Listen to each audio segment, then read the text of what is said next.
Voilà le fil de mes pensées. Ma famille, mon business, les factures, le planning des enfants, mon business, les clients, les courses, la bouffe, le ménage, le linge, les mails, mon business. Mais pourquoi les journées ne font que 24 heures? Et moi dans tout ça? Putain, mon cerveau va exploser. Bienvenue sur le podcast de Boss Équilibré, le podcast des entrepreneurs aux mille et une vies. Je suis Marie-Pierre, coach en organisation et entrepreneur depuis presque toujours. Si tu veux développer ton business sans t'épuiser et sans t'oublier, tu es au bon endroit. Je sais que tu n'as jamais le temps, mais dans la voiture, sous la douche, pendant les courses, prends ces quelques minutes pour toi et profite de ce nouvel épisode. Bonne écoute! Hello, bonjour à toi et bienvenue dans ce nouvel épisode de Boss Équilibré. J'ai pensé à ce format spécial une fois par mois pour te partager des moments inspirants grâce à des invités qui se prêtent à l'exercice de l'interview sans filtre. Bah oui, on a tendance à ne voir que ce qui brille, mais quelles sont les coulisses d'une vie d'entrepreneur? Aujourd'hui, je reçois Chloé, alias Quincy, sur Instagram. Chloé est l'animatrice du podcast New Empire Podcast, coach et formatrice Insta, experte en Reels, tu sais, les petites vidéos au format vertical qu'on adore. Chloé fait partie des entrepreneuses qui foncent, qui créent, qui testent, et presque aussitôt son business créé, elle a connu une ascension fulgurante. Dans cet épisode, elle nous partage les coulisses de son activité, comment elle continue tous les jours d'apprendre sur elle-même et comment elle met en place des routines visant à tenir sur le long terme. En fin d'épisode, elle répondra à la question signature en te partageant ses 3 meilleurs conseils organisation, efficacité liés à son expertise. Je te laisse tout de suite avec mon invité du jour, Chloé. Hello Chloé, bienvenue sur le podcast de Boss Équilibré, comment tu vas? Bah écoute, super bien, merci pour l'invitation. Je suis trop contente d'être là. Eh ben moi aussi, je suis super contente qu'on puisse avoir un moment toutes les deux pour discuter, pour partager, pour dire tout ce qu'on a à dire sur et l'entrepreneuriat et l'organisation, la gestion du temps et aussi une bonne partie de mindset, d'état d'esprit parce que c'est quelque chose que j'adore chez toi en tout cas que tu diffuses donc j'espère qu'on aura l'occasion d'en parler. Et juste avant ça, est-ce que tu peux te présenter, dire un petit peu aux gens qui nous écoutent qui tu es, ce que tu fais dans la vie, dis-nous-en un peu plus. Avec plaisir. Alors moi, c'est Chloé, on me connaît plus sous le nom de Quincy sur Insta. Je suis coach et formatrice Instagram et j'aide les femmes entrepreneurs à vendre grâce aux Reels, ces petites vidéos magiques qui permettent de générer du cash et de se démarquer en ligne. Quelle belle promesse, on kiffe. Moi, perso, je suis évidemment adepte parce qu'en fait, c'est comme ça que je t'ai connue. Je suis consommatrice, je pense, de à peu près tout ce que tu as sorti. Donc évidemment, c'est des choses qui me parlent et je trouve ça super que tu puisses partager un truc que tu kiffes aujourd'hui. Et justement, comment t'en es venue en fait à l'entrepreneuriat? Qu'est-ce que tu faisais avant? Est-ce que c'était évident pour toi de te lancer un jour à ton compte ou pas du tout? Pas du tout. Ça a toujours été un rêve, mais je pensais vraiment que c'était réservé aux autres. Et du coup, moi, je me suis vraiment concentrée sur mes études. J'étais déjà vachement branchée digital, donc du coup, j'ai fait une licence et un master en marketing digital, en communication et nouveaux médias, ils appelaient ça, parce que c'était tout nouveau, les réseaux sociaux. Et déjà, on me regardait avec des gros points d'interrogation dans les yeux, en mode, mais qu'est-ce qu'elle nous raconte, celle-ci?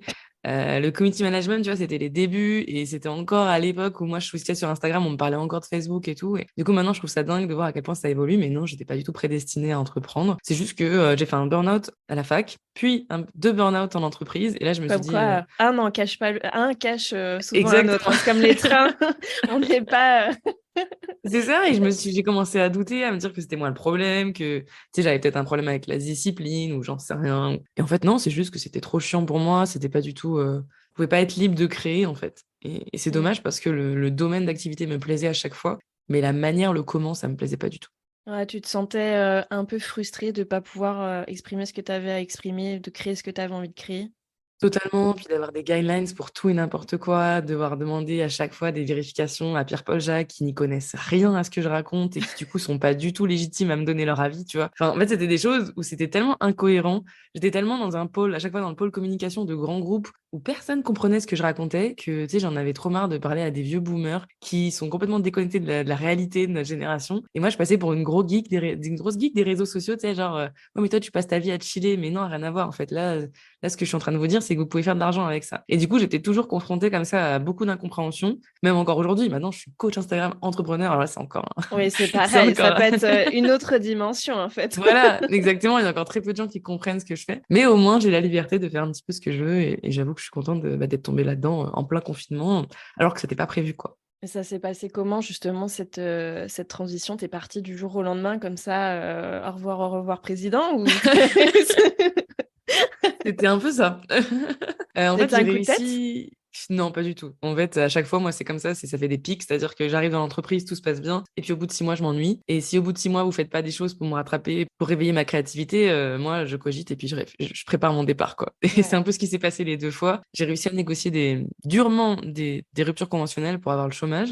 Et puis pour me retourner un peu, et en fait, j'ai fait une espèce de mini dépression juste après mon deuxième job, où je me suis rendu compte qu'en fait, j'avais tout quitté pour ce taf-là, parce que j'étais hébergée, nourrie, logée, blanchie, enfin voilà, j'avais tout sur place et tout. Et tu sais, j'avais un peu trop d'espoir dans ce taf, et quand j'ai tout quitté, je me suis retrouvée avec plus rien, j'avais rendu mon appart, ma voiture, et je suis retournée chez ma mère en fait. Et c'était hyper dur de repartir de zéro, tu sais, comme si genre Mm. j'étais en train de passer mon bac, quoi. Et en fait, ça m'a vraiment poussé à réfléchir. Et puis là, on s'est retrouvés confinés genre 3 semaines après, tu vois. Donc ça allait très très vite pour moi et j'ai dû me poser des bonnes questions sur ce que je voulais. Je continue à postuler en CDI pendant le confinement. Et en fait, ben, j'étais confrontée à des gros noms parce que ben, les boîtes, elles fermaient, il y en avait qui coulaient, enfin, c'était n'importe quoi. Du coup, j'étais assez désespérée et moi, mon chômage allait se terminer, en fait. Donc, ok, d'accord, j'étais Ah logée ouais, chez ma déjà. mère, mais je sais pas, moi, mon abonnement de téléphone, etc., je pouvais, enfin, j'avais plus rien pour payer tout ça. Donc, il a fallu prendre des décisions et en fait, c'est là où je me suis mise à reprendre mon compte Instagram parce que j'avais déjà une communauté Instagram de 2300 abonnés à peu près. Où à l'époque, je partageais du contenu lifestyle et je sais pas, pendant le confinement, j'ai pété un plomb, j'ai dit, vas-y, je me mets à fond sur Insta, je vais donner plein de conseils, je vais donner tous les conseils que je peux donner, que j'ai appris au cours de mes expériences pro, tu vois. Et puis, on verra bien où ça mène.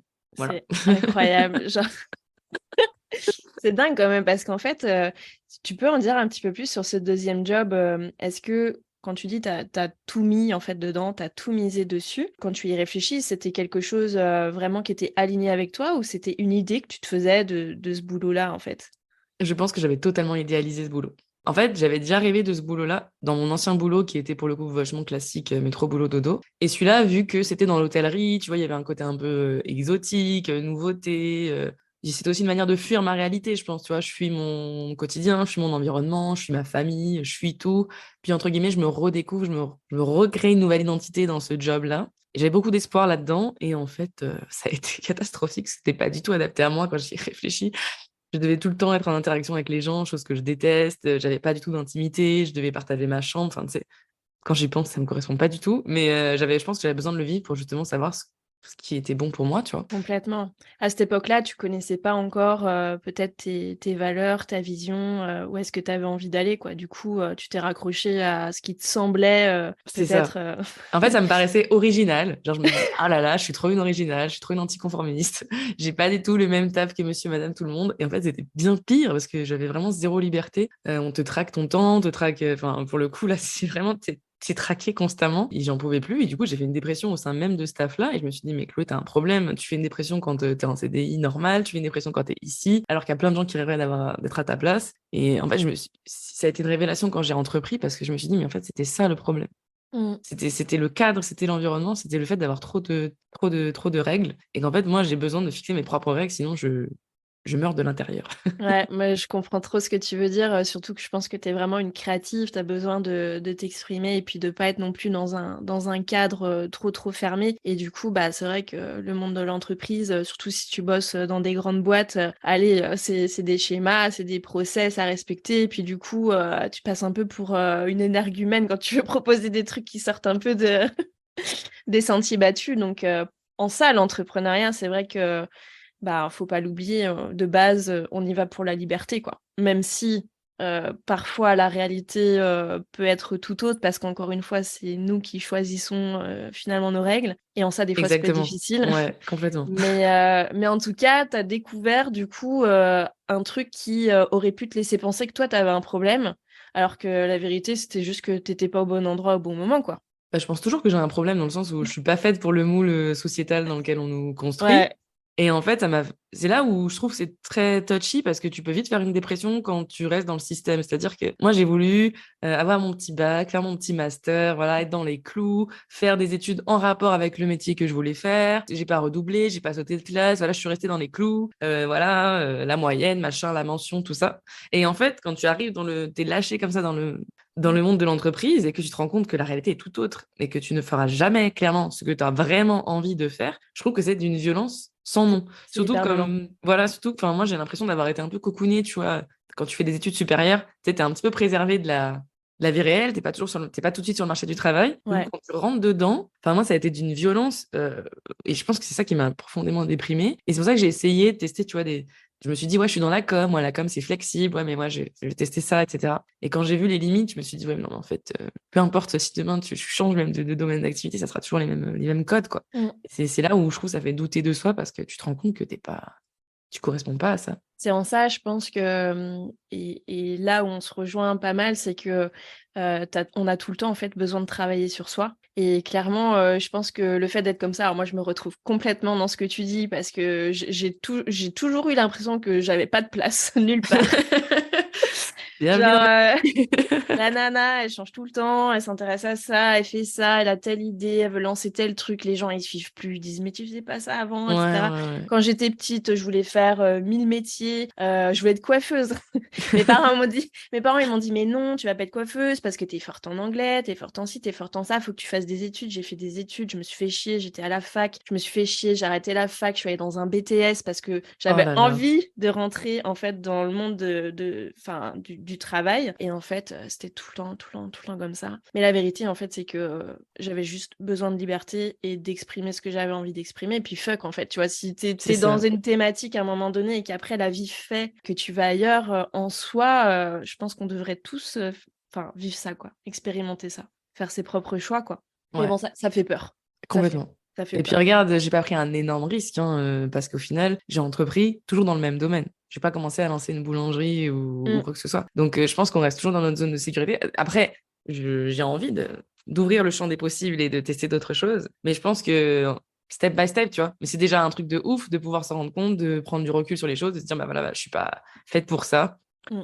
Et ça, c'était pas facile. Enfin, je pense que c'est un cheminement qui est vraiment pas facile à accepter, de se dire, bon, c'était pas ma place, Ouais. sorry. Ouais. Désolée Mais de vous décevoir.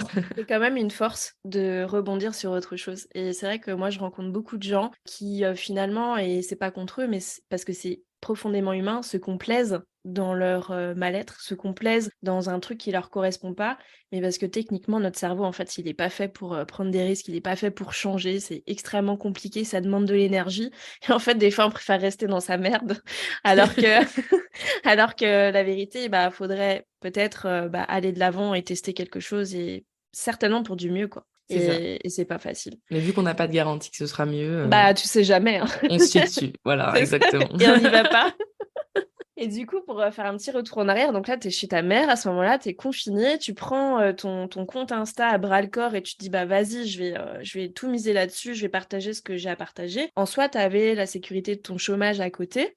Tu étais consciente que ça allait pas durer éternellement. À ce moment-là, tu es en phase de dire, OK, je me lance, ou tu es un peu en mode, je fais ça pour essayer, je suis pas tout à fait dans le mindset d'une entrepreneur qui se lance. T'es comment là, à ce moment-là? Ah bah écoute, je vais te dire la vérité, je suis pas du tout une entrepreneur puisque des personnes me contactent pour me payer et je leur dis non, non, c'est gratuit, je ne vends rien. Donc je suis pas du tout dans ce mindset-là, je suis dans le mindset Chloé, tu vas te remettre, tu vas changer de travail, tu vas trouver une autre boîte, tu vas enfin trouver une boîte qui te comprend, t'inquiète, la troisième ce sera la bonne, c'est pas toi le problème, tu vas réussir à t'adapter et tout. J'essayais de me raconter des histoires comme ça auxquelles je ne croyais pas du tout, mais j'essayais, tu vois, j'avais la foi, je me disais vas-y, c'est pas grave, le confinement ça va te permettre de réfléchir à ce que tu veux vraiment dans la vie et tout. Je sais pas ce qui s'est passé pendant ce confinement, mais au fil des jours, j'ai lancé un challenge créatif sur Insta. J'ai dit à ma communauté, allez les filles, on se motive. Tous les jours, on doit poster du contenu ultra créatif et tout. À l'époque, c'était encore les photos et les posts et les carousels. Il n'y avait pas encore les reels. Ah là là, heureusement que les reels sont arrivés après On parce qu'on dirait sent. qu'on parle d'un truc d'il y a 10 ans, mais pas du tout, en fait. Ça va Bah tellement non, vite, quoi, c'était que... voilà, c'était ça, c'était fin 2019, puis début 2020, bim, Covid. Et en fait, j'ai lancé ce challenge créatif où je me suis éclatée et j'étais comme ça dans ma chambre d'ado chez ma mère avec ma petite ring light, à essayer de créer du contenu entre même pas 10 mètres carrés, tu vois. J'avais un petit espace pour faire mes vidéos, j'avais même pas de bureau. Et en fait, je me suis éclatée, j'ai pris un plaisir fou. Ma communauté, elle a commencé à grandir, etc. Tout le monde me repartageait. À l'époque, je faisais des IGTV parce qu'il n'y avait pas les Reels. Donc, je donnais des conseils, etc. Mais en IGTV. Et puis, je disais à ma mère, tais-toi, tais-toi, je suis à fond sur mon contenu. Et en fait, au fil du temps que je publie du contenu, bah, j'ai commencé à être démarchée par des prospects, en fait, alors que je n'avais pas de business. Et c'est là où ça a commencé petit à petit à m'ouvrir les yeux. Il y avait des gens qui me faisaient des PayPal de 10 euros, 20 euros. Tu vois, moi, j'étais là en mode, ouais, c'est 5 euros. Tu sais, mais des trucs, mais ça n'avait. Me donne pas trop, surtout.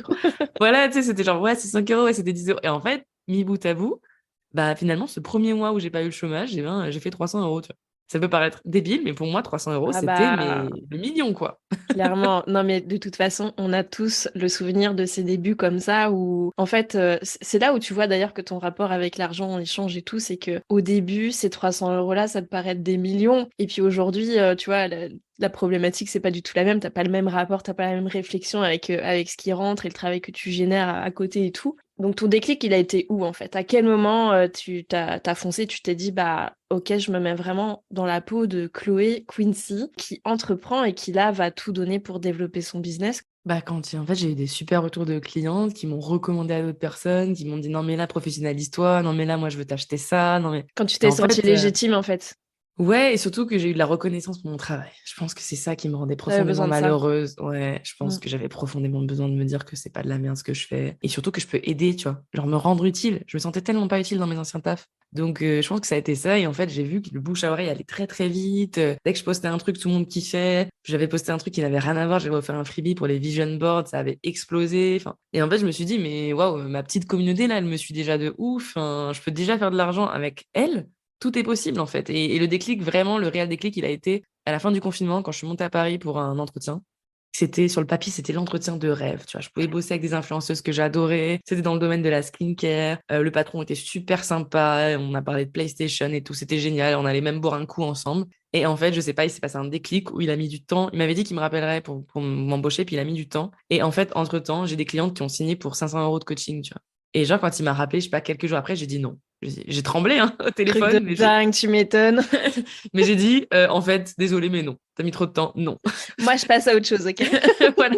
Et j'ai raccroché. Alors, je pleurais, je tremblais en même temps. Enfin, c'était n'importe quoi. Ah ouais, ça t'a chamboulé quand même de Ah ouais, départ. ouais, ça m'a chamboulé parce que j'ai senti qu'à ce moment-là, ma vie allait changer. Genre, je sais pas comment t'expliquer. J'ai senti que ce jour-là, Oh, c'était la décision. Je me choisissais, en fait. Et je l'ai dit à personne. J'ai menti à tout le monde. J'ai dit que j'avais été refusée pour le poste. Et en fait, je me suis dit, à partir de ce jour-là, Chloé, t'as plus aucune excuse. Maintenant, c'est ton business ou rien. Ton business où tu crèves, quoi, en gros. voilà, Et t'as switché de ça m'a mis dingue une à ce moment-là. pression de fou, mais ouais, ça a changé totalement ma vision de la vie. Ok. Donc là, à ce moment-là, donc toi, tu faisais tes petits contenus et tout dans ta chambre d'ado, etc. Là, tu switches complètement. Euh, à quoi ressemblent tes journées quand tu commences là vraiment à te mettre dans la peau d'une entrepreneuse? Alors là, déjà, je dors plus. Je passe des heures à bosser ça. Je commence à peaufiner mes packages. Et puis, dès que je fais mes premiers 800 €, je les réinvestis pour un site internet, parce que j'avais pas de site internet. Donc, il fallait bien que je puisse avoir un site qui dise que je fais des coachings, etc. Et du coup, là, ça s'enchaîne. J'essaie de me caler avec ma mère, parce que ma mère, elle a un chien qui arrête pas d'aboyer. Donc, j'essaie de caler des heures où le chien n'aboie pas pour faire mes coachings. Tu t'es Euh, fixé au rythme biologique du chien pour bosser. Exactement. Donc, j'essaie de me caler comme ça. Et puis voilà, en fait, le truc s'est développé. Je commence à montrer les résultats de mes clientes sur Insta. Et puis, ça a explosé. Mon calendrier de coaching est plein. Je commence à pouvoir me verser un petit salaire et tout. Mon chômage s'est terminé. Donc, tout s'est très vite accéléré. Mais j'ai bossé, franchement. Je vais pas compter mes heures.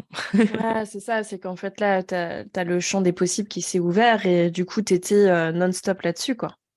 Exactement. J'étais vraiment. Et puis, comme je te dis, j'étais vraiment en mode tu n'as plus le choix, Chloé. Tu veux te Mm. sortir de cette merde. Tu détestes ta vie actuellement. T'es reparti de zéro. Tu te sens vraiment comme une sous-merde pour le coup. Tu vois, il y avait vraiment rien qui allait dans ma vie, mais rien. Amicalement, amoureusement, financièrement, rien n'allait. Voilà. Il y avait rien qui n'allait. Donc, tout pouvait être reconstruit, en fait. Et c'est là Ouais. aussi que je suis tombée dans mon amour vraiment, pour le coup, très sérieusement, du dev perso, où là, je me suis mise à lire des livres et à les appliquer. Et ça a vraiment changé ma vie aussi, tu Ouais, parce qu'auparavant, finalement, c'est pas un truc qui t'intéressait ou du moins que tu explorais pour toi, quoi. bah, ça m'intéressait, je lisais des livres, mais c'était assez passif, tu vois. Tu sais, on peut tous dire, ouais, je l'ai lu, et Mais voilà. tu passes pas à l'action, quoi. Voilà. Ah, Et en fait, je pense que pendant le confinement, j'ai pris une décision avec moi et moi-même. J'ai regardé plein de vidéos de dev perso sur YouTube, j'ai acheté plusieurs livres, et en fait, j'ai pris une décision, je me la suis même écrite sur un petit carnet que j'ai retrouvé récemment, où j'ai dit, aujourd'hui, ma vie change. Et en fait, j'ai écrit tout ce que je ne voulais plus jamais revivre. hyper puissant d'écrire Et déjà. voilà, et donc du coup, bah, je me suis mise à pleurer, mais laisse tomber. Et en fait, je sais pas, j'ai fait comme une espèce de vide énergétique comme ça, où j'ai vidé tous les trucs. Parce que j'étais vachement dans la honte, dans la culpabilité de mes décisions du passé, voilà, de m'être trompée sur plein de trucs, aussi bien professionnellement qu'amoureusement, que personnellement. Et en fait, je me suis dit, T'as tout remis en tout. cause et t'as tout mis sur papier et ciao, quoi. Voilà, Ça s'est fait. je suis allée ouvrir mes sacs poubelles, j'ai vidé ma merde, on va dire, j'ai vidé mon gros sac de caca, et j'ai dit, ça, on n'en veut plus. Et c'était dur, hein, d'aller mettre les mains dedans.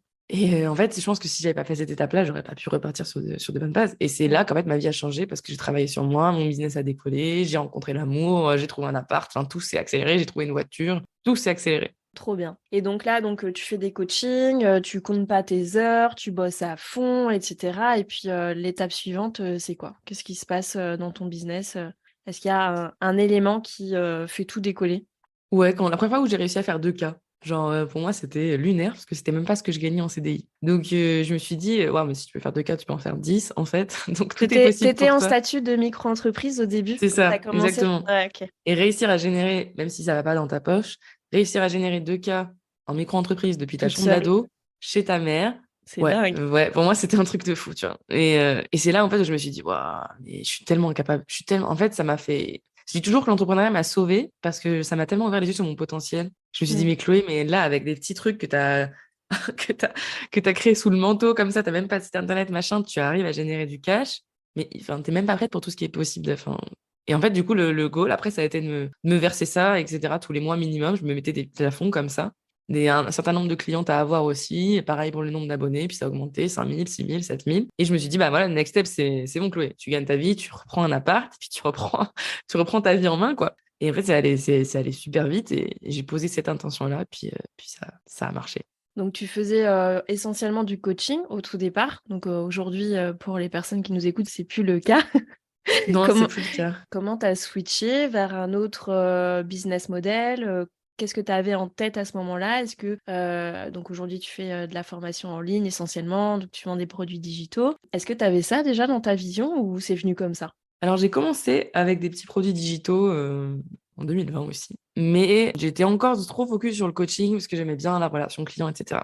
Sauf que je me suis vite rendu compte que c'était trop énergivore pour moi, en fait, le De coaching. Je ouf. prenais plusieurs coachings par jour. J'étais épuisée, je débordais souvent sur les horaires parce que j'aimais trop donner. J'avais vraiment du mal à poser des limites. Puis en plus, je faisais et du coaching et de la stratégie digitale. Donc, je livrais aussi beaucoup de stratégies qui me prenaient énormément de temps. Et je me suis rendu compte que je répétais toujours les mêmes choses, en fait. Mm. Que mes clientes, elles avaient toujours les mêmes problématiques. Et puis, au milieu de tout ça, les Reels sont arrivés. Je me suis rendu compte que je faisais de l'argent avec les Reels, que je remplissais mon calendrier de coaching avec les Reels. Et je me suis dit, il y a un truc à faire. Il y a un truc à faire. Il y a personne qui est sur cette niche-là actuellement. Personne ne comprend rien à ce format. Va falloir switcher, tu vois. Et en fait, tout s'est très vite accéléré parce que je me suis mise à fond dans les Reels. J'ai commencé à bâtir une liste d'attente sur une formation. Parce que je me suis dit, est-ce que ça vous intéresse, les gars? Parce que personne n'en parle, mais moi, j'ai envie de vous en parler. Et en fait, à côté de ça, j'ai enchaîné les coachings pour faire entrer du cash, pour investir justement en logiciel, en matériel pour ma formation. Et j'ai pris un grand risque. J'ai décidé que pendant 3 mois, je faisais plus rentrer d'argent, donc plus de Bah coaching, ouais, rien du tout, pour avoir du temps pour avoir pour du faire temps, ouais. exactement, pour me former, parce que j'y connaissais rien à la formation en ligne, et pour préparer cette formation. Et c'était un gros risque financier qui m'a fait. En plus, j'avais un loyer à payer, donc c'était. Maintenant, Ouais. j'avais plus de risques. Mais ça a vraiment tout changé parce que j'ai pu me focus sur ma formation et j'ai switché et j'ai dit, bon, bah voilà, à partir de telle date, j'arrête les coachings. Et puis, quelques mois plus tard, j'ai lancé Risqueen et puis là, tout a explosé avec Risqueen. Alors, on reviendra justement sur l'explosion parce que je pense que ça fait exploser plein de trucs, autant peut-être en positif qu'en négatif, je suppose. Je trouve ça hyper intéressant que tu démontres que se concentrer parfois sur l'essentiel, eh ben, ça paye. C'est vrai que souvent, quand tu es entrepreneur, c'est un risque qu'on a du mal à prendre. On a envie de développer un nouveau projet. On a quand même plutôt une bonne vision, mais en fait, on n'arrive pas à arrêter ce qu'il y a à côté. Donc, je pense notamment aux personnes qui sont dans le coaching, par exemple. En gros, quand tu monnaies ton temps contre de l'argent, mais c'est pas que le temps contre de l'argent, c'est aussi beaucoup d'énergie. Et c'est C'est ça. compliqué, en fait, de compartimenter et de se consacrer à 100% sur la création d'un produit, par exemple. Et je trouve ça hyper intéressant que toi, naturellement, en fait, tu l'aies fait. Même si, en soi, t'étais plus chez ta maman. Dans ta chambre, t'avais un loyer, enfin, t'avais quand même des charges et tout. Mais tu l'as fait et ça a fonctionné, quoi.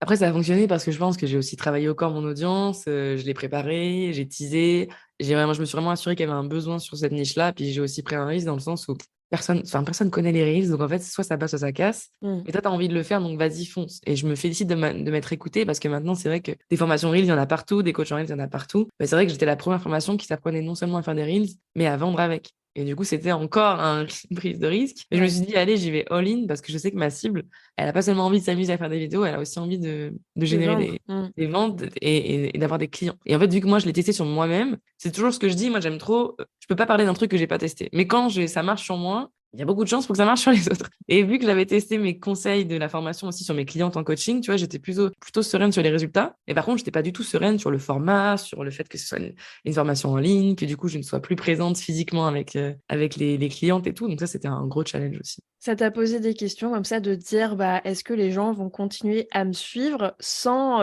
entre guillemets, mon accompagnement? Alors même si tu suis quand même les élèves de tes formations via, voilà, toujours des petits lives, des trucs comme ça, mais tu t'es dit, je vais avoir moins de valeur peut-être de proposer une formation en ligne si moi je suis pas là? Pas moins de valeur, mais j'avais trop peur que ce soit pas compréhensible, que ce soit mal tourné, que, tu sais, que ce soit pas clair et tout. Je voulais vraiment que ce soit simple, limpide, facile à mettre en place. Et du coup, je me suis beaucoup pris la tête sur le format de la formation parce que je voulais vraiment que ce soit plein de valeur, mais que ce soit pas non plus genre overwhelming, genre où tu te sens noyé d'informations. Du coup, Ouais. c'était ça mon gros challenge. Après, bon, j'ai eu raison de faire une version bêta qui était beaucoup plus simplifiée que la version actuelle. Et maintenant, il faut que je la mette à jour parce qu'il y a trop de choses qui ont changé. Bah oui, ça ne finit jamais en fait, un C'est ça. programme en ligne. Voilà. Donc j'avais un peu peur de noyer mon audience sous trop d'informations, mais le fait est que non, apparemment elle est plutôt bien construite puisqu'il y a eu beaucoup de résultats et de passage à l'action derrière, donc c'était cool, mais c'était vraiment ça le challenge. J'ai jamais lancé de formation en ligne, c'était vraiment la prise de risque quoi pour moi. Et puis ça a explosé au final. Ouais, à ma grande surprise. Je m'en remets toujours pas, hein, Tu vraiment. t'attendais pas à ça? Est-ce que tu peux nous expliquer un peu, bah, justement comment ça a explosé, qu'est-ce qui s'est passé, quand tu l'as sorti, quoi?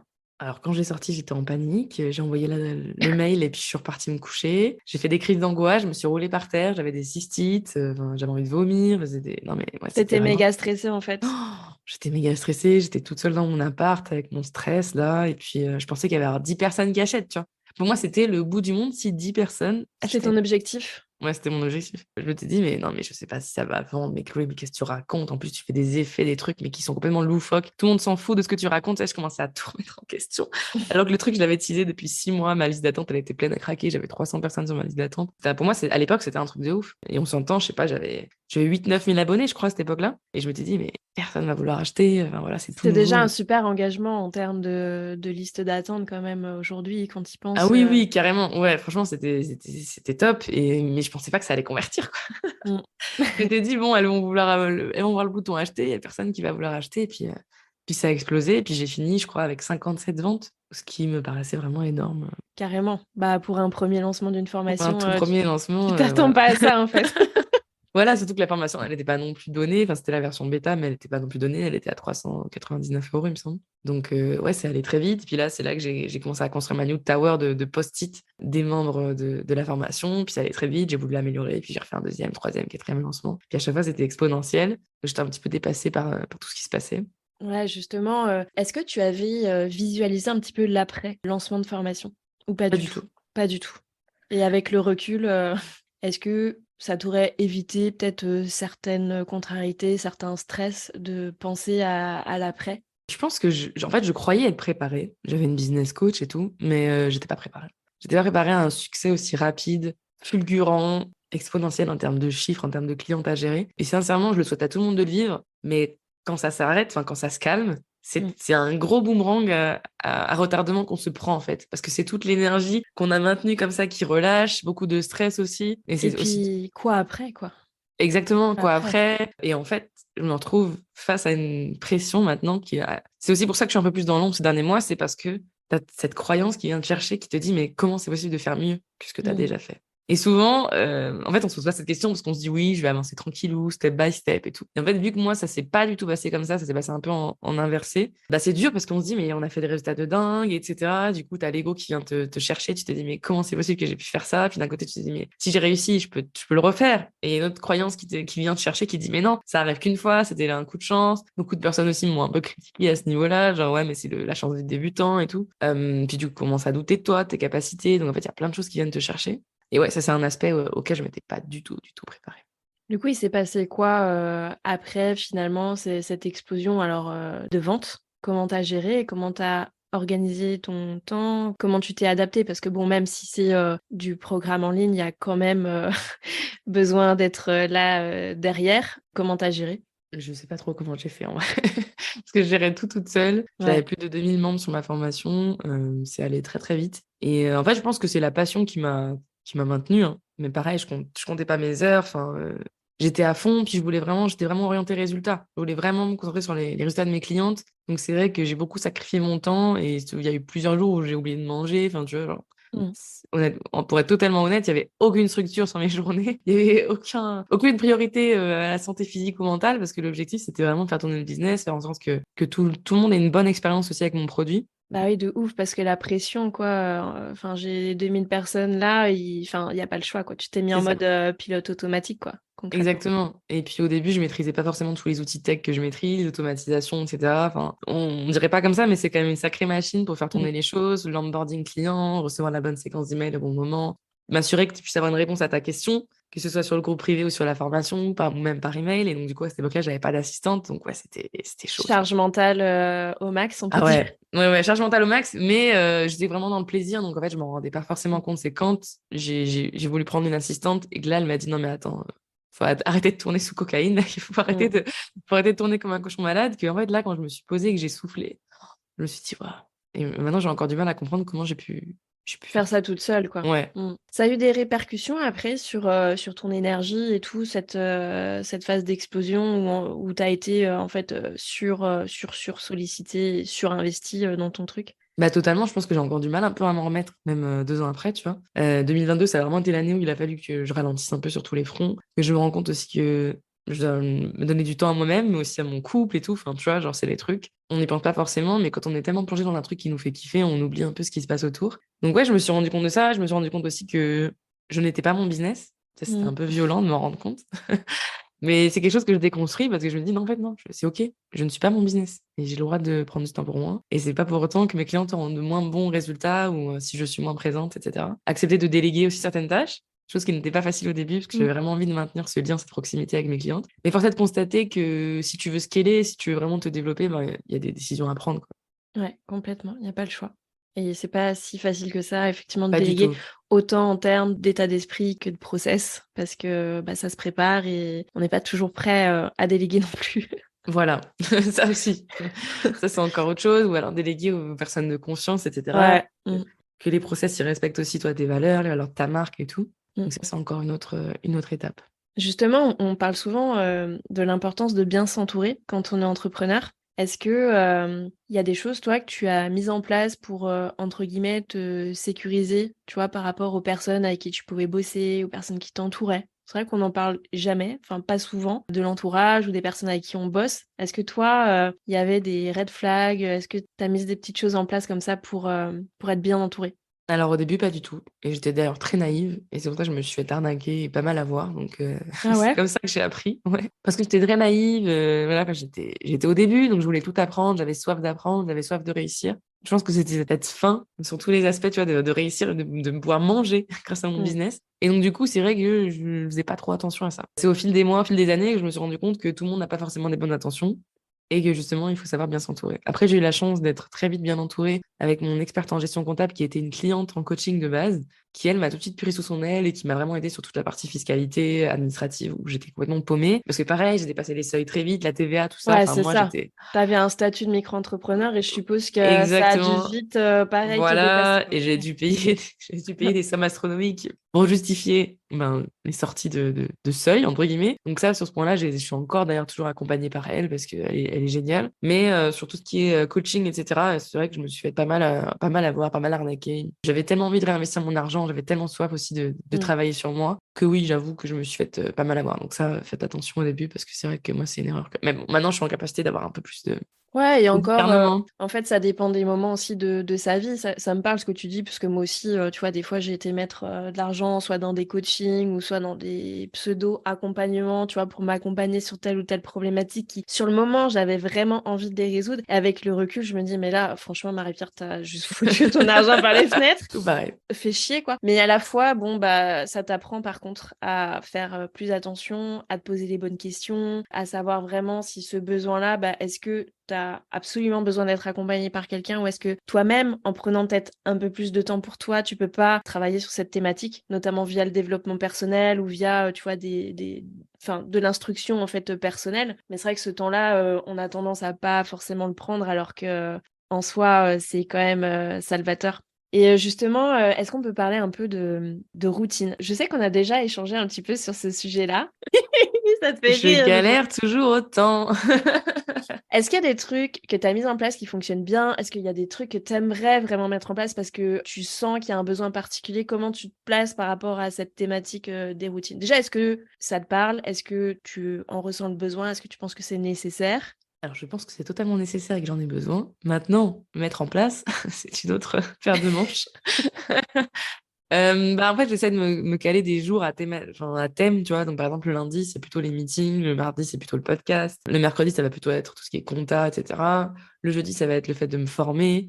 Et le vendredi, ça va être un peu chill, mais surtout focus Reels Queen, parce que c'est là où je partage les 5 meilleurs de la semaine, où je corrige les reads, etc. C'est un peu ça la vibe générale. C'est déjà bien?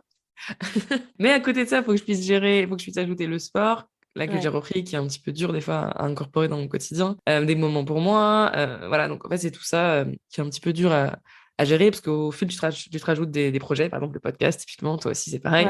Ouais, ouais. Plus tu dois jouer avec tes blocs de temps, plus tu dois t'adapter, voir un peu là où t'as l'énergie, etc. Et en fait, maintenant que je fais ça, je me rends compte que j'ai beaucoup moins d'énergie pour la création de contenu, chose qui me passionne cruellement, tu vois. Mmh. Et donc, du coup, en ce moment, c'est un peu ça le challenge, c'est mais la création de contenu, je la mets où du coup? Parce que là, j'ai rajouté le podcast, j'ai d'autres trucs, j'ai d'autres projets là qui vont venir bientôt aussi. Et du coup, en fait, j'ai l'impression que même si je libère du temps ailleurs, j'arrive Mmh. pas à m'en remettre tu vois, aux bons endroits. Donc, en fait, là, je suis dans une phase en ce moment, grâce à ta masterclass notamment, où vraiment, je reviens définir mes priorités. Ouais, qu'est-ce qui Et est j'ai important? réalisé que, ouais. Et en fait, je réalise que j'ai deux priorités qui sont ma santé physique et mentale et la création de contenu. Je suis Voilà. contente que tu te mettes en premier. Ouais, en fait, je me suis rendu compte que c'était assez important. Bah ouais, mais Après 3 ans d'entrepreneuriat, tu vois, je réalise enfin que peut-être que pour la machine tourne, l'entreprise tourne, il faut peut-être que moi je tourne d'abord. mmh, Et ça, c'est enfin, ça, c'est après 3 ans ouais. que j'ai le déclic, hein. Donc, Ouais, mais je pense qu'il faut l'expérimenter, en fait, pour vraiment le comprendre. Je pense que tu fais partie des gens comme moi qui ont besoin d'avoir le nez un peu dans la merde, c'est pour dire: moi, «Ah j'ai bah besoin oui». de foncer dans le mur pour te dire oui, oui, t'avais raison. Si je ne fonce pas dans le mur, je ne peux pas voir. Et c'est des trucs, en fait, qu'on sait, on sait inconsciemment, mais on va jusqu'au bout du bout, tu vois, pour, repousser ses limites et voir si, potentiellement ça passerait, peut-être, tu vois, de faire tourner un business en étant, épuisé, en dormant pas beaucoup, en faisant pas de sport, en mangeant pas bien, mais ça passe pas. Exactement, c'est ça. Et là, je me rends compte, même là, tu vois, le soir, à quel point ça fait du bien pour le stress, pour l'anxiété, pour vider la tête aussi, pour trouver des idées. Enfin, et en vrai, c'est des choses qu'on sous-estime tellement. On croit on va faire 12 heures tous les jours dans notre bureau comme ça et que ça va se faire tout seul, alors qu'en fait, non. Enfin, tu le disais très bien. Plus tu fais des blocs de temps, plus tu centralises et tu concentres aussi ton énergie sur des tâches, plus ça va vite et plus tu as du temps pour autre chose, en fait. Et c'est Mmh. parfois dur, hein, de s'en rappeler, de se dire, C'est non, mais là, j'ai hyper pas besoin de difficile. passer 4 heures sur cette tâche. C'est hyper difficile. C'est vrai que nous, on est conditionnés à se sentir productif quand on a plein, plein, plein, plein de tâches à faire. Genre une grande to-do list, tu te sens, la queen, du monde, mais pas du tout parce que une journée après, tu te sens la grosse merde du monde parce que tu rien Exactement. coché. Tu Ouais. rien coché, c'est juste pas possible et en gros, tu la reprends cette liste, tu vois, 2 jours après, il y a des trucs que tu pas fait, bah, en fait, ton business, il est pas tombé, il est pas mort. Donc en fait, c'est que, bah, comment je peux faire pour, savoir ce qui est important, ce qui est prioritaire, ce qui va avoir le plus d'impact, en fait, sur mon business? Est-ce que ça, ce projet que j'ai là, il a vraiment un impact sur mon activité? Bah, non, bah, en fait, on passe à autre chose. Mais tu l'as fait, en fait, quelque part, quand tu as décidé d'arrêter tes coachings pour te concentrer sur, la création de ta formation en ligne, quoi. C'est quelque chose que tu as fait, finalement. Tu as supprimé des trucs pour vraiment te mettre à fond sur, tu vois, la règle du 80-20, quoi. Ouais, mais alors le problème, c'est que je suis passée de 0 à 100. Ah toi, tu été dans l'extrême. Et le On fait problème, c'est pas les que choses à moitié. dès que j'ai ouvert les portes de Race Queen, mais alors là, c'était impossible de ralentir en fait. Et Ouais. du coup, c'est ça qui a été très dur. C'est en 2022, accepter de ralentir, accepter de me dire que c'est OK de pas être tout le temps dans l'action. Et parfois, c'est dur. Et c'est là où j'ai pris beaucoup de recul, j'ai pris des coachings, voilà, en live coaching, etc. Je travaillais sur moi et je me suis rendu compte que c'est vrai que je me définissais beaucoup trop à travers mon business en fait. Et du coup, Chloé derrière, elle n'existait plus trop, tu vois. Ouais. Du coup, je suis dans cette phase où j'ai envie de trouver l'équilibre entre les deux. Donc, j'accepte de limiter ma croissance sur Instagram, par exemple, de la faire ralentir. J'accepte de ralentir ma régularité en termes de création de contenu. Mais d'autre part, j'ai plus d'énergie pour d'autres projets qui me nourrissent, genre le podcast, genre des collabs, genre des projets qui vont venir, tu vois. Et c'est OK. Et ça, c'est très dur. Franchement, ça m'a pris très longtemps de faire ce deuil-là, de me dire je suis pas dans la croissance, je suis pas dans l'énergie masculine et tout. Mais c'est OK. Mais tu vois, ça, je pense que c'est, vraiment une grosse problématique des «jeunes entrepreneurs», entre guillemets. Je mets «jeunes entrepreneurs» quand tu es en phase de croissance. C'est qu'en fait, on voit le projet là tout de suite, on voit la limite l'année prochaine, tu vois? Et encore, mais on voit pas, super loin. Je pen Exactement. C'est vrai, hein, et je pense qu'en fait, le secret pour, tenir sur le long terme, bah, c'est de savoir se donner le temps, et c'est extrêmement compliqué et parfois frustrant, en fait, de se dire: «Bon, bah, j'accepte que ça prenne plus de temps. J'accepte de pas exploser mes abonnés sur Insta. J'accepte de pas publier genre 4 fois par semaine, alors que pour moi, c'est ce qu'il faudrait faire. Mais je serai encore là dans 2, 3, 5, 10 ans, C'est ça. et moi, je serai encore là, en fait. Et Parce c'est que tellement vrai ce que tu dis. tu te seras préservé aussi, quoi. Et tu seras préservé et tu auras pas pour autant diminué tes résultats. Mais Parce de qu'en fait, ouf. c'est ce que je me rends compte. Là, je réalise vraiment ça. Enfin, j'ai des clientes, ça a explosé. Elles font 1 million sur TikTok. Elles ont des soixantaines, 60 000 abonnés et tout. Mais en fait, la plupart, elles font pas d'argent. Pourquoi? Parce qu'elles se sont tellement focus sur les abonnés, les abonnés, C'est les ça. abonnés, que les ventes, il y en a même plus. Mmh. Et en fait, moi, c'est là où je prends du recul à chaque fois, où je me dis, mais attends, Chloé, est-ce que tes résultats en termes de vente, ils ont baissé? Non. Est-ce que tu sais toujours vendre? Oui. Est-ce que ta clientèle est toujours présente? Oui. Tu sais toujours répondre à un besoin? Oui. Mais dans ces cas-là, est-ce que ta cible, elle a vraiment besoin que tu la spammes de contenu tous les jours, tu vois? J'aimerais pouvoir le faire, pas la spammer, mais pouvoir lui proposer du contenu de manière un peu plus régulière. Malheureusement, j'ai pas l'énergie pour en ce moment. C'est OK, tu vois? Mmh. Mais mes résultats sont toujours là. Et en fait, moi, c'est toujours ce que je dis. Voilà, on parle d'Insta, mais en business, c'est pareil. Je vois plein d'entrepreneurs qui se brûlent la santé, et cetera, et après, du coup, elles sont incapables de repartir. C'est ce qui m'est arrivé l'an dernier, tu vois? Tu incapable de revenir dans l'énergie et tout, alors que si tu mets juste le pied sur le frein pendant un tout petit moment, tu vas pouvoir tenir sur la durée comme tu le dis très bien. Et je Complètement. vois beaucoup d'entrepreneurs, voilà, le goal, c'est de faire 100 K, c'est de faire 1 million, machin. C'est Et j'en ai infect, hein. vu Mmh. ouais, et j'en ai vu combien là qui le partageaient sur YouTube, notamment une coach sportive que je suivais qui disait qu'en gros, mais là, elle s'est brûlée la santé parce qu'elle a à peine 22 ans et en fait, elle est tellement focus sur faire du cash qu'être heureuse, genre, c'est même plus la question du moment, tu vois? Et genre, c'est triste quand même. Faire du cash, mais à quel prix? Moi, c'est ça, en fait, que j'ai déconstruit. Je me suis dit: «Non mais, tu veux des résultats, Chloé, mais à quel prix?»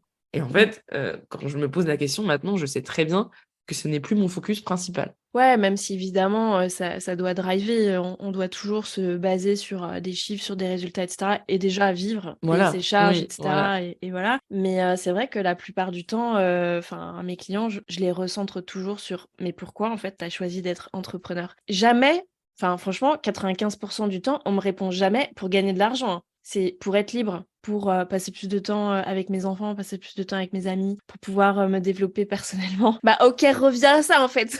Ouais. Reviens juste à ça, quoi, p replace-toi en priorité, parce que, bah, si toi tu vas pas bien, ton business va pas aller bien, et tu vois ce que tu disais, bah, après elles peuvent plus avancer. Mais en soi, toi, tu as eu la capacité de rebondir et de te relancer, même si ça a pris du temps et ça prend peut-être encore du temps, ce qui est complètement normal, mais tu en as juste qui peuvent plus, reprendre parce que genre ça les a, bousillés, tu as perdu confiance, tu es frustré, tu as l'impression que tu as pas réussi et tout, mais non, c'est juste qu'en fait, tu as pas dosé, quoi. Parce Après, que je vais pas mentir, moi, je suis passée par cette phase-là, hein. Enfin, bah, je oui. pense que je suis peut-être encore un peu dedans aussi, j'ai encore pas mal de doutes et tout. Mais c'est vrai que j'en parlais avec une de mes coachs justement qui me disait: «Mais attends Chloé, regarde quand tu es même en low, basse énergie, tu fais toujours du cash». Il me dit: «Regarde, tout le monde ce n'est pas le cas de tout le monde» et j'ai dit: «Ah mais oui, c'est vrai, tu as raison». Avec beaucoup de recul et d'objectivité, oui, tu as raison. Même quand je suis entre guillemets «plutôt dans le minimum que dans le max», je peux m'en sortir. Et en fait, je pense que c'est ça, en fait, si on s'autorise pas à aller dans le minimum pour voir un petit peu nos capacités à ce stade-là, Mmh. on a la croyance qu'on va toujours être dans le top du max. Après, c'est ce qu'on voit beaucoup aussi, hein. Comme tu disais, tu vois, les gens qui annoncent, leur chiffre d'affaires. Alors attention aussi, un chiffre d'affaires, n'est pas ce que tu as dans ta poche, et loin de là, mais tu vois, on est quand même hyper matrixé par, les réussites, par les gens qui montrent que c'est facile, enfin moi j'en vois plein, tu vois, des nanas, bah ouais, vends tes programmes en ligne, tu vas générer 10K par mois et tout sans rien faire. C'est juste du mytho, quoi. En fait, à quel moment, enfin, et tant mieux, hein, s'il y en a qui réussissent. En tout cas, c'est pas ce qu'il faut penser, c'est pas la réalité, quoi. Non, puis je pense qu'il faut arrêter de chercher des raccourcis, des shortcuts sur Ah, tout, tout le temps. Enfin, je veux dire, je le vois bien avec le sport, tu le vois partout, tu le vois même dans les relations amoureuses. Enfin, ça prend du temps. Enfin, c'est comme une maison, il faut faire les fondations, puis après tu vas couler le béton, puis après tu auras peut-être un toit sur la tête. Enfin voilà, ça prend du temps, tout prend du temps. Et je pense qu'on est dans une génération, malheureusement, où ça va trop vite, quoi. ça va trop vite, on peut se faire livrer Uber Eats, voilà, on peut commander des trucs en ligne et tout. Et du coup, on n'est pas du tout habitué à laisser le process, en fait, à kiffer le chemin, le parcours. Et c'est Mmh. là où je me suis rendu compte qu'en fait, moi, pendant ces moments où j'étais dans l'action, j'ai pas suffisamment kiffé le process. j'ai pas suffisamment kiffé chaque étape, tu vois. Et avec beaucoup de recul, j'ai beaucoup de bienveillance envers moi-même. Je me dis, mais punaise, mais c'est quand même ouf. C'est quand même ouf ce que t'as fait. Et du coup, c'est parfois, des fois, c'est très violent parce que tu te poses, tu ralentis, tu culpabilises de ralentir. Je suis un peu là-dedans en ce moment encore. Mais comme tu dis, t'es toujours là. Et force est de constater que pas mal de personnes se brûlent la santé, même, même le moral, hein, tout simplement. Des fois, c'est juste le moral. Le corps, il suit, mais le moral, il est pas au beau fixe. Ouais, Et tu peux c'est rien ça. faire.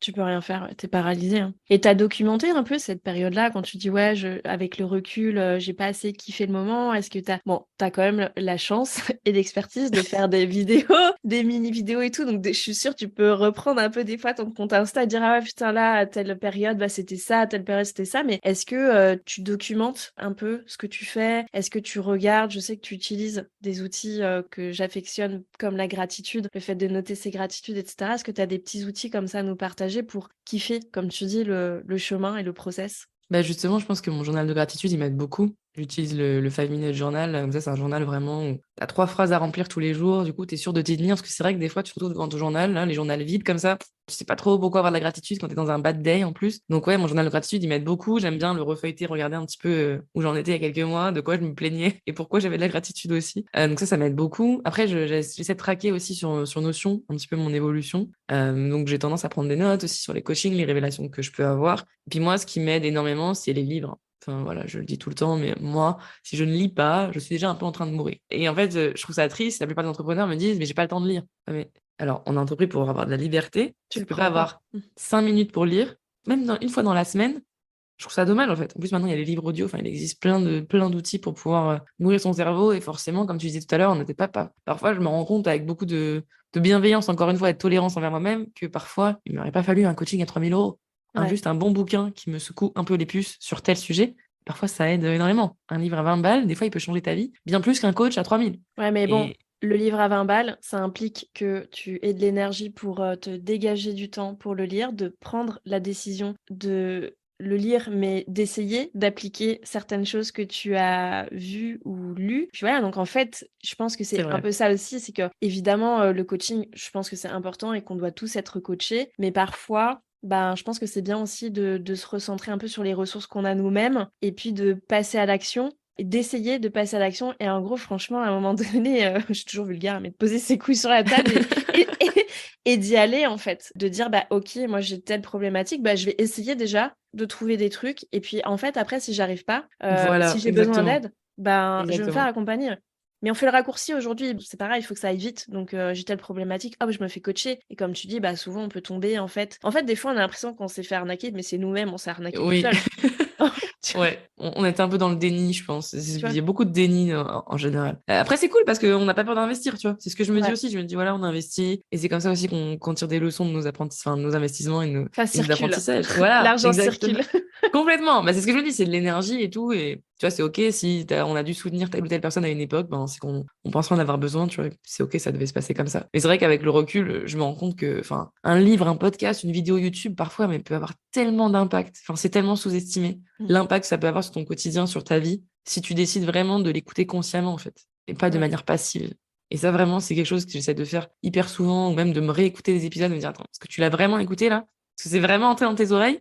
Ou est-ce que tu as juste Occuper entendu? ton temps. Ouais, Voilà. occuper ton temps pour pas être dans le vide, pas avoir ton cerveau, tu vois, libre de sa pensée. Bien souvent, en fait, justement, on se rassure en se rajoutant des trucs parce qu'on n'a pas envie de se retrouver seul face à soi-même. Mais la vérité, c'est que c'est ces moments-là, là, qui sont cruciaux parfois dans la vie d'un entrepreneur. Genre quand tu es sous ta douche et que tu as des idées, tu vois, bah là, tu vois, lance pas un podcast ou lance pas un truc, reste genre 5 minutes avec toi-même et laisse ton cerveau réfléchir. Et ça, on a du mal à le faire, en fait. On le fait plus. On est C'est- trop Ouais, sollicité et on a besoin, en fait, de se remplir de plein de trucs, quoi. Alors que nous, on a tellement de choses en tête, en fait, qu'on c'est l'exploite vrai. pas. Carrément. Hyper intéressant, en tout cas, Chloé, tout ça. On arrive presque à l'issue du podcast et j'ai une petite question signature. Pour les personnes qui nous écoutent, alors vu que la thématique est sur l'entrepreneuriat, la gestion du temps, l'organisation, la productivité, etc., est-ce que tu aurais 3 conseils sur ces thématiques-là, mais vraiment propres à ton expertise de ton activité pour bah, les personnes qui auraient envie de se perfectionner sur les réseaux sociaux et puis bah, de gagner de l'argent finalement avec, grâce à leur contenu?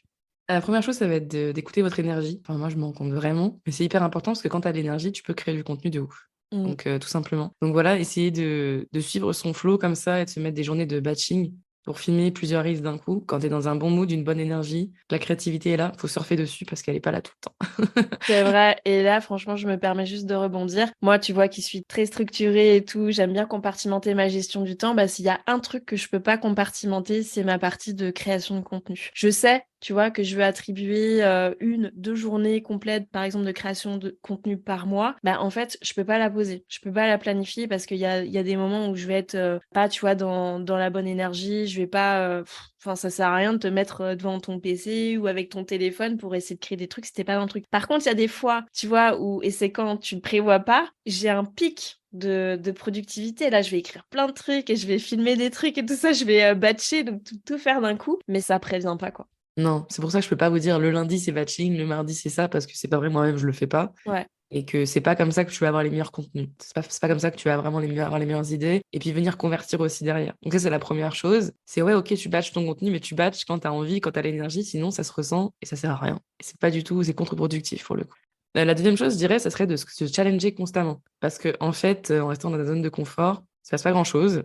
Et c'est là où tu vas pas avoir de résultats. Donc, c'est je vrai. pense qu'au quotidien, se challenger, ah bah tiens, aujourd'hui, je vais tester telle story. Ah bah tiens, aujourd'hui, je vais tester tel Reels. Ah bah tiens, je vais peut-être utiliser cet audio-là. Ah bah tiens, je vais peut-être tester une story, se challenger avec un format de Reels, tester un audio de playback, enfin, des choses comme ça, qui vont venir te challenger et qui vont t'apporter des résultats aussi. Donc ça, Ouais. pour moi, ça fait partie aussi de la productivité parce que tu vas forcément avoir des résultats qui vont te faire un beau retour sur investissement.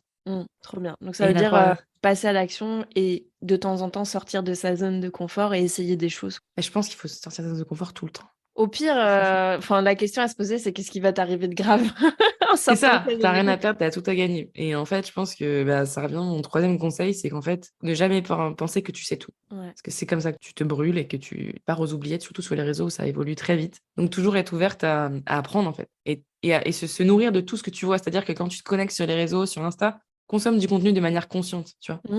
Ça, c'est un gros sujet, hein. Tu vois. Et pour moi, ça t'aide à être productif. Parce que quand tu es conscient de ce que tu consommes, déjà, ça joue sur ton humeur, ça joue sur ta productivité, ça joue sur ta créativité. Tu choisis.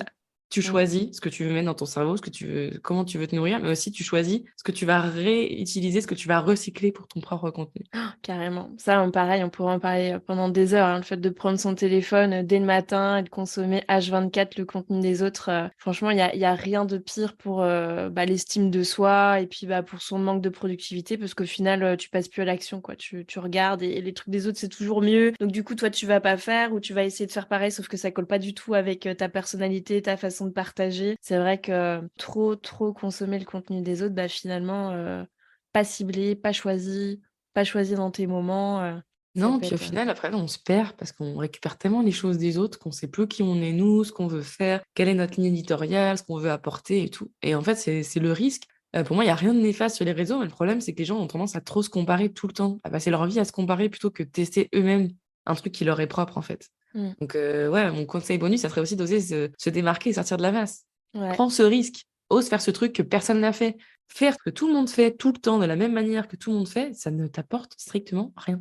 Ouais, et tu vois, ça, c'est quelque chose que j'apprécie dans ta façon de partager ton expertise. C'est que en soi, vu que tu es une experte du marketing et des réseaux sociaux, en fait, tu pourrais tout le temps poster des reels qui sont dans la tendance. Tu pourrais tout le temps suivre des trucs et en fait, tu fais pas du tout ça. Et au contraire, t'encourages vraiment les personnes que tu accompagnes à oser, quoi, à essayer des choses, à tester. Puis tu les mets aussi en avant quand elles testent. Donc ça, je trouve ça chouette de pas enseigner en fait juste des tendances, tu vois, et d'être un vrai mouton parmi parmi l'immensité des Bah, le réseaux. truc, c'est que les tendances, c'est cool, hein. Mais en fait, si tu te les appropries pas, ça ne sert strictement à rien. C'est pas comme ça que tu te démarques, c'est pas comme ça que tu marques les esprits, c'est pas comme ça que tu convertis, c'est Mm. pas comme ça que tu deviens un leader sur ton marché, en fait. Et moi, c'est ça, en fait. C'est tout l'intérêt. C'est-à-dire que moi, si demain j'ai 100 000 abonnés, je suis contente, hein. Mais c'est pas mon objectif. Moi, mon objectif, c'est de continuer à générer du cash, à m'amuser dans mon contenu, peu importe ce que je poste. Mm. Et quand je vois que je peux te parler d'un oracle d'entrepreneur, que demain je peux te parler d'un trépied, que le surlendemain je peux te parler d'un autre truc qui n'a rien à voir et que tu vas acheter, c'est que ma stratégie fonctionne. Et Ouais. pourquoi elle fonctionne? Parce que déjà je prends du plaisir dans ce que je fais. Surtout, je crois aussi à ce que je raconte. Mais T'es je me mets authentique. pas, voilà, ouais, je me mets pas des limites en mode, ah, faut que je parle de telle tendance, tel truc, ça va faire tant de vues et tout. Ben non, parce que c'est pas mon focus. Trop bien, c'est tout à fait louable. Eh ben écoute, Chloé, qu'est-ce qu'on peut souhaiter à la Chloé entrepreneuse Et qu'est-ce qu'on peut souhaiter à la Chloé en tant que femme? Écoute, que mon podcast continue de se développer, continue d'être écouté, parce que c'est mon grand nouveau projet qui me tient beaucoup à cœur. Que la version, améliorée de Race Queen, la V2, soit bien accueillie aussi. Tu me donneras ton avis quand elle sortira. Ouais, Et puis à Chloé, ben voilà, continue de s'écouter, de se prioriser, ça serait pas mal. ça serait très, très bien. Trop bien. Et donc si on veut te retrouver, donc il y a le podcast. Yes, News Empire Podcast, il y a Instagram, Quincy et puis TikTok aussi. Trop bien. Bah, je mettrai tous les liens en description de l'épisode pour qu'on puisse te retrouver. En tout cas, je te remercie infiniment pour le temps que tu m'as accordé. C'était vraiment très inspirant. J'ai adoré écouter ton histoire entrepreneuriale de A à Z. Et pas Z parce que c'est pas du tout terminé. Mais de A à je ne sais pas quoi, mais j'espère que, voilà, et j'en doute pas, ça durera encore longtemps. Bravo pour tout ce que tu as fait, tout ce que tu inspires. Et je te dis bah, à très vite, un petit peu partout en fait. Ça marche, à très vite, merci pour tout. Bye. Bye bye. C'est déjà la fin de cet épisode, merci d'avoir écouté jusqu'au bout. Si ce podcast t'a plu, je t'invite à lui mettre une note et un commentaire sur la plateforme d'écoute que tu utilises. De une, ça permettra de le faire connaître et de deux, ça me fera un immense plaisir de te lire. En tout cas, un grand merci de ton temps et de ta contribution, c'est grâce à toi que je peux continuer à faire vivre ce podcast. Je te dis à la semaine prochaine pour un nouvel épisode de Boss équilibré.